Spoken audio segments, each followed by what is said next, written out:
Elissa Weinzimmer here.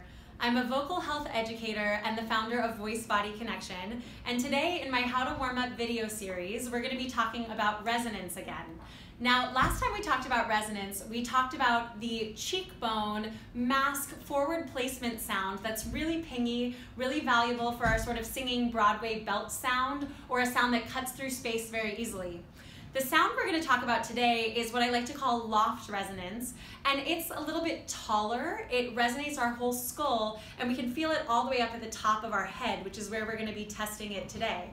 Now, something valuable to connect right now is last week we talked about the front of the throat and sound, and when we release the tension at the front of the throat, it's really valuable for resonance because more vibration can travel through into our vocal tract, and therefore we have more to work with in creating what's called resonant amplitude, which really is resonance. It's more sound with less work.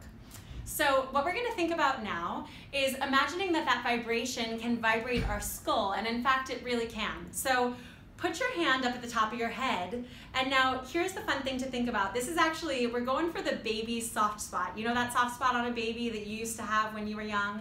And it's where the frontal bone meets the two parietal bones, and it just allows a little bit of softness right there. And another fun way to find it, this comes from my yoga background, is that it's where you balance on the top of your head if you're doing a headstand as well.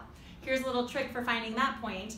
Take 4 fingers, put the pinky between your eyebrows, take 4 more fingers and stack them there. Where your 8 fingers end is probably the spot on you, okay? So now, put the flat of your hand right on that spot, and we're gonna start by humming so that we can feel vibration moving through our skull with our lips closed. So it's gonna be something like this. And you could do a vocalizing exercise if you're a singer. You could go, whatever you like to do, okay? So now, you're probably gonna find this a little bit up higher slightly in your pitch range, and what you're looking for is that feeling that there's a buzz up underneath your hand, okay?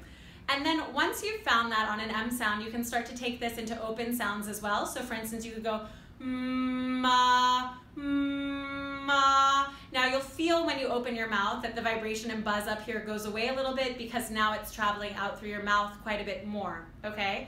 But what we're looking for is that buzzing sensation up here at the top of the skull, which really means that the whole skull is vibrating, and it allows our vocal tract to think about getting taller and longer is more literally what's actually happening.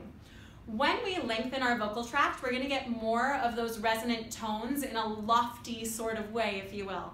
So now a fun way to test whether this has changed anything, after you've vocalized, after you've done whatever singing warm-ups or just sort of humming up and down in pitch if you don't consider yourself a singer, then you can bring this into speaking.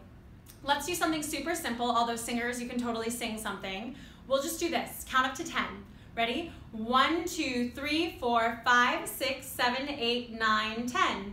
Can you hear the difference in your voice and mine? And feel free to do this with your hand there and also with your hand removed, just so you can hear your sound pinging off the walls and see how it feels to you. So this is the idea of loft resonance. Like I said, it's really helpful for getting a sort of more head voice rich sound.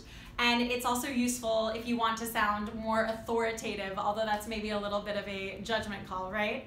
So enjoy. I hope this helps you tap into a brighter, fuller, richer sound. And let me know how it goes and if you have any questions.